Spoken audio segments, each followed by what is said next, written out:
مرد کے لیے جائز نہیں کہ وہ عورت کی زبان سے میلاد بھی سنے، نعت بھی سنے، مرد کے لیے جائز نہیں. مرد کو مرد سکھائے گا، عورت سکھائے گی تو عورتوں کو سکھائے گی. بے شک آپ سویرے فتویٰ دیجئے کہ چھوٹی سی مسجد میں بیٹھ کے، چھوٹے سے کونے میں بیٹھ کے چھوٹا سا مولوی، اور وہاں تو اتنے اتنے بڑے مفتی ٹی وی پہ بیٹھے ہوئے، وہ غلط ہے تو صحیح ہے کیسے ہو گئے؟ سنو، میرے نبی پاک علیہ الصلوۃ والسلام کے مذہب کا حسن یہ ہے کہ اسلام کہتا ہے ایک نظر بی بی کو دیکھا کسی نے غلطی سے تو معافی ہو جائے گی، دوسری نظر شہوت سے دیکھا تو حرام ہے اس کے لیے، وہ پاکستان کا مولوی ہو یا سعودی عرب کا شاہ ہو، کسی کے لیے عورتوں کے بیچ پھرنا اٹھنا بیٹھنا جائز ہے؟ میرے نبی پاک صلی اللہ تعالی علیہ وسلم نے فرمایا ہے میں عورتوں سے مصافحہ کرنے نہیں آیا. اور میرے نبی پاک صلی اللہ علیہ وسلم نے فرمایا ہے، حضور فرماتے ہیں لیکن نا کتا بالکل ناپاک نہیں ہوتا، کتے کا تھوک ناپاک ہوتا ہے، یا کتا گیلا ہو جائے تو ناپاک ہوتا ہے، لیکن خنزیر سارا ناپاک ہوتا ہے، کل ناپاک ہے خنزیر. نبی پاک نے فرمایا خنزیر بھی ہو اور گند میں لتھڑا ہوا بھی ہو، پیشاب میں لتھڑا ہوا ہو، گوبر میں لتھڑا ہوا ہو، پخانے اور فضلے میں لتھڑا ہوا خنزیر ہو، اس کا جسم تیرے ساتھ ٹکرا جائے تو اتنا برا نہیں جتنا غیر محرم عورت کا وجود تیرے ساتھ ٹکرا جائے تو برا ہے. اس حد تک میرے نبی پاک صلی اللہ علیہ وسلم اور گنبد کے معاملے میں فتویٰ دینے والے، یا رسول اللہ کہنے پر کفر کا فتویٰ دینے والے اور بڑی بڑی باتیں کرنے والے خاموش کیوں ہو گئے؟ یا ایھا الذین آمنوا لا تتخذوا اليہود والنصارى اولیاء. رب فرماتا ہے یہودیوں اور عیسائیوں کو دوست نہ بناؤ، یہ تمہارے دوست ہو سکتے، یہ تمہارے سجن ہو سکتے. جب عرش کا مالک کہہ رہا ہے سجن نہیں ہو سکتے تو دوستی کی بات کیسے بڑھا رہا ہے؟ یا رسول اللہ ہمارے سجن کون ہو سکتے ہیں؟ فرمایا تمہارا دوست وہ ہو سکتا ہے جو محمد عربی کا غلامی کرنے والا ہو، جو رسول اللہ کی نوکری کرنا ہو دوست ہوگا. دوسرا دوست ہو سکتا کوئی ایکٹر مذہب نہیں سکھائے گا، کوئی گویہ مذہب نہیں سکھائے گا.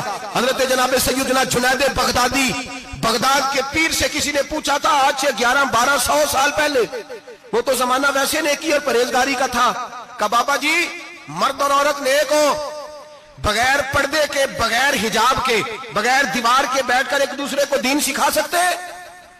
حضرت صاحب بتائیے مرد اور عورت نیک ہو تو بغیر پردے اور حجاب کے ایک دوسرے کو دین سکھا سکتے ہیں؟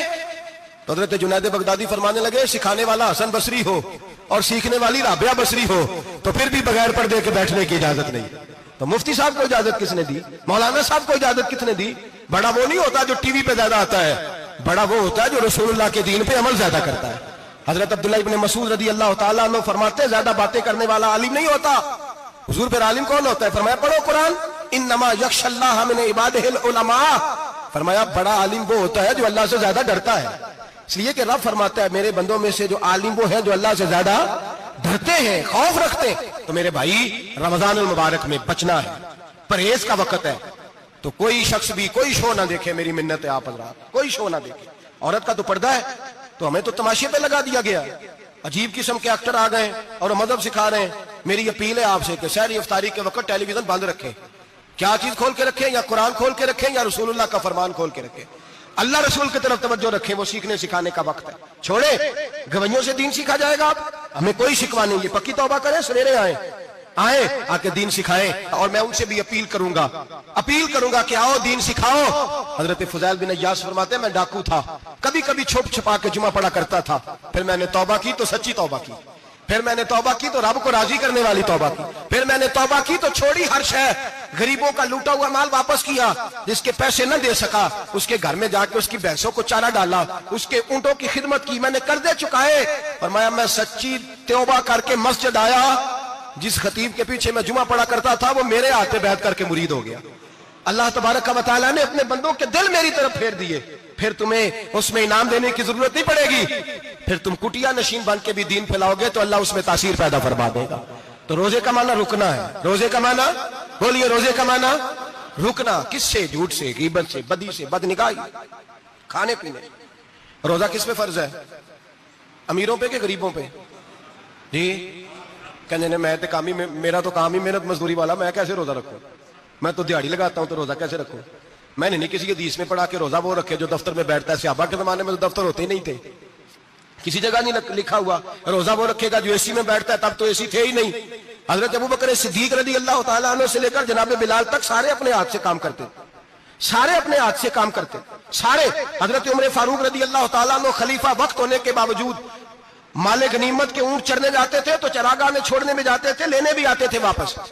سارے لوگ اپنے ہاتھوں سے مشقت والے کام کرتے ہیں. حضرت بلال مزدوری کرتے, سلمان فارسی مزدوری کرتے, مقداد مزدوری کرتے, صحابہ مزدوریاں کرتے, روزے رکھتے, اور رمضان کے جانے کا وقت ہوتا تو در رسول پہ کھڑے ہو کے عرض کرتے محبوبہ دل نہیں بھرا, دل کرتا ہے کبھی رب سارا سال ہی روزے عطا کرے, سارا سال رمضان دے تو ہم سارا سال روزے رکھنے کو تیار ہیں. جذبہ تھا, طاقت تھی, ہمت تھی. آج نوجوان لڑکا ہے کہتا ہے مجھ سے بھوک برداشت نہیں ہوتی. میرے بھائی رب بیماری لا دینا, اللہ سے دعا مانگے اللہ شفائے عطا فرمائے, اور دعا کریں اللہ آزمائے سے محفوظ فرمائے. آپ یقین کریں میں نے لوگوں کو دیکھا ہے حلق سے قطرہ نہیں اترتا, خوراک کی نالی لگی ہوئی ہے, اعلیٰ غذائیں پکی ہوئی پڑی ہے, عرش کا مالک کہتا ہے میں تیرے حلق سے گزرنے نہیں دوں گا, قانون بن گیا. میں نے دیکھا ہے ڈرپ پہ لوگ زندہ ہیں, بوتل لگی ہوئی ہے گلوکوز کی, گزارا چل رہا, اعلیٰ غذائیں پڑی ہیں, لاکھوں روپیہ تجوری میں پڑا ہے. مالک کہتا ہے تو نہیں کھا سکتا, تو وہ کھانے نہیں دیتا, نہیں کھانے دیتا. ایک شخص یورپ کے علاقے کا, میں کسی کالم نویس کا پڑھ رہا تھا, وہ کہتا میری خربوں میں جائیداد ہے لیکن میرے معدے میں ایسی تکلیف ہے کہ میں آٹے کو چھان کر جو اوپر سے بورا نکلتا ہے صرف وہ کھا سکتا ہوں, اس کے علاوہ میں کائنات کی کوئی نعمت کھا نہیں سکتا.